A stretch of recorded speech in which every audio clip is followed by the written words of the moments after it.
Hello, I'm Dr. Pierre, Samaan, and it's great being back with you once again as we've been continuing in this series of the ABCs of spiritual life. We're at the tail end now.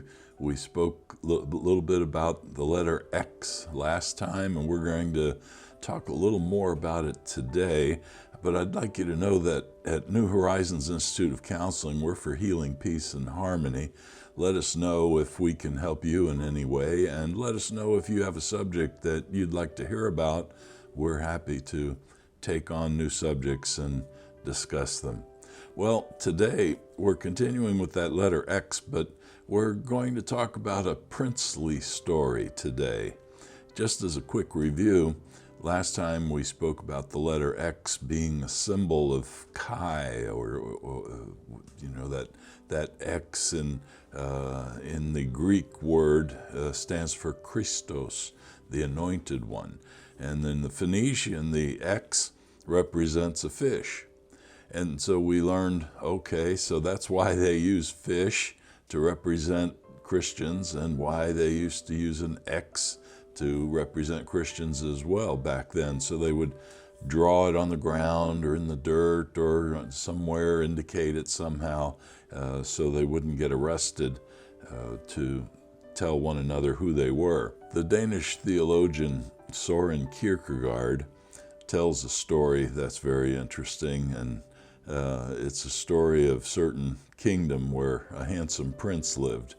And I love these stories because they never talk about the not-so-handsome prince or the not-so-handsome princess. But I guess that's part of fantasy, isn't it? That ideal in fantasy. Well, one day the handsome prince looked out over his carriage, his window in the carriage, and he viewed the scenery as he was traveling through the village, and he saw a beautiful peasant woman drawing water from the well. During the following days, he made a point of running errands for his father, the king, at the same time, so as to view another glimpse of this young lady who has captured his heart. I don't know if you remember when you were young. I certainly do. It's as if it was yesterday. And my wife and I, it was like love at first sight. You know, she captured my heart, and fortunately, I captured her heart.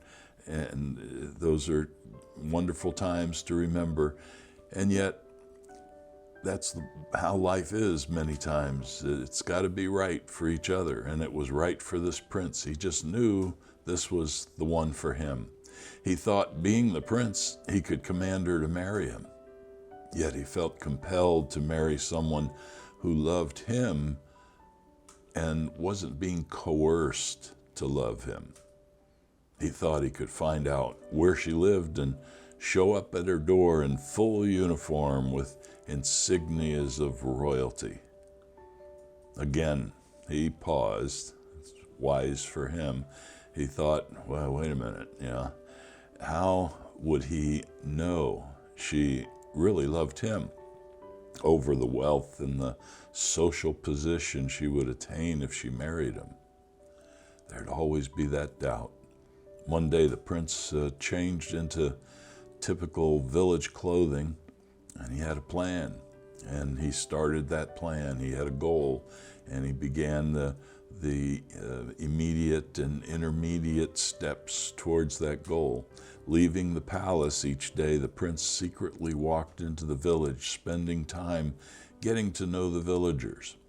He knew where to find the young lady and established a friendship, sharing interests and concerns. Over weeks and months, the maiden grew to love the young man, knowing he loved her first. This is a perfect picture of the representation of the gospel of Christ, in my opinion. Jesus Christ, the Messiah, took off his robes of glory. Now, if you remember, Jesus came from heaven. His self, his spirit, the divineness of God came into Mary, was woven into the womb of Mary, And so he had a divine nature and he had a human nature. So he came from an infinite world, an infinite realm, into a finite realm, limited. He gave that up so he could be with us.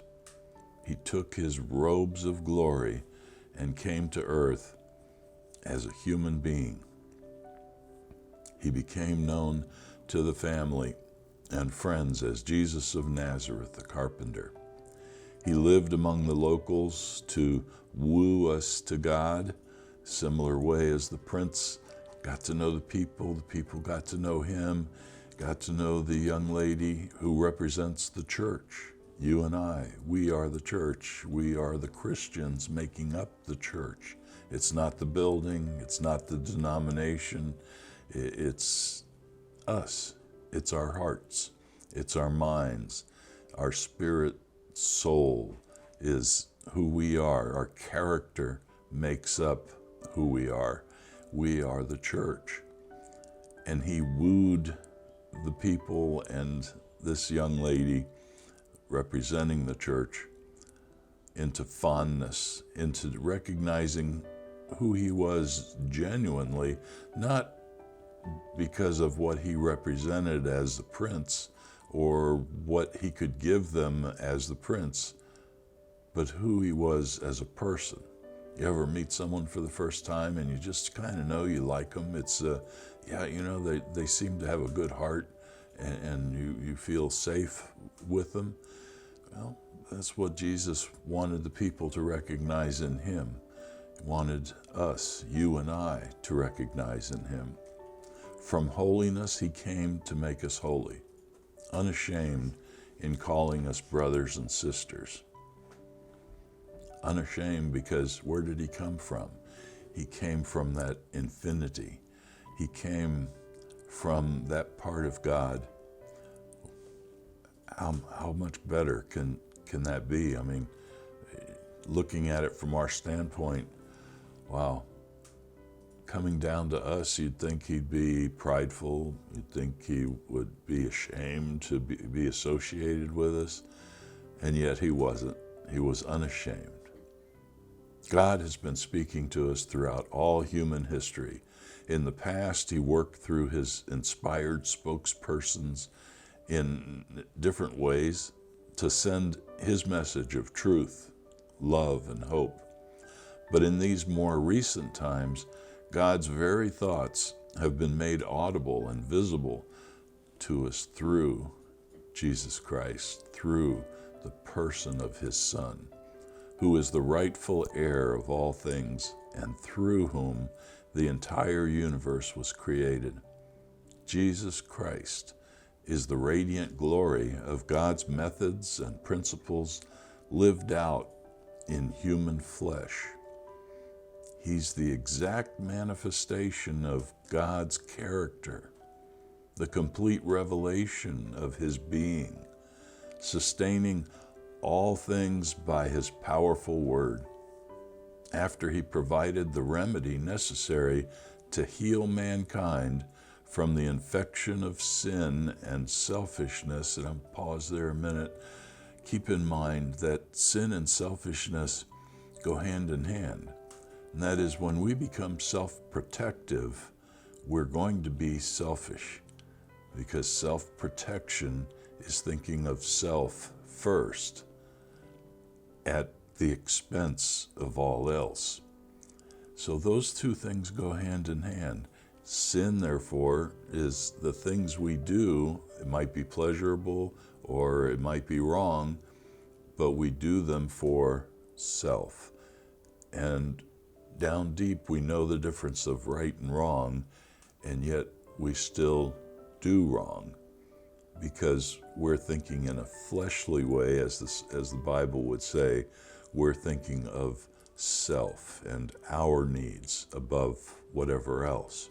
He took his seat at the right hand of the Majesty in heaven. Thus his superiority to the angels became known throughout the entire universe, just as the name he inherited is superior to theirs.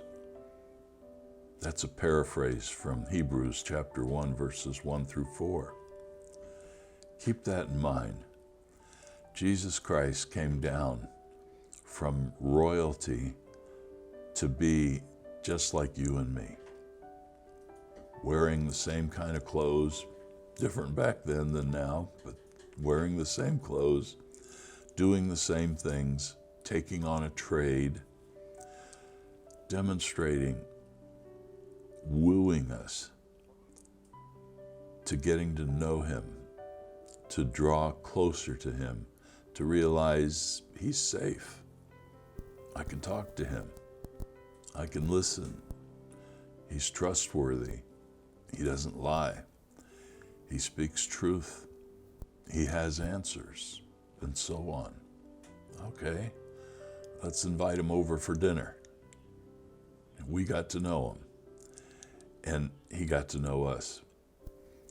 But as it said in that princely story, she knew he loved her first.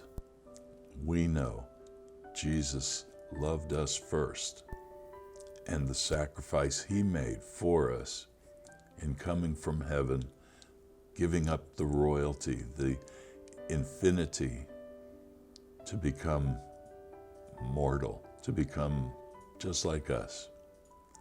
And on the third day, he rose again, and he's up there in heaven at the right hand of the Father, getting the place ready for us. And he's coming back for us, and I hope it's sooner than later. And with all the things, all the prophecies coming true that we see nowadays, it's more likely sooner. So why wait?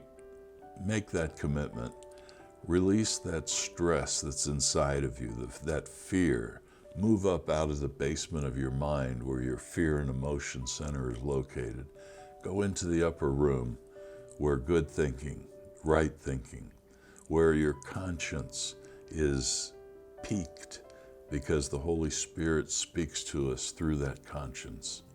And we're recognizing better thinking, better behavior over what's down in the basement of our minds. Well, I hope this was helpful for you today. God bless. We'll see you again next time.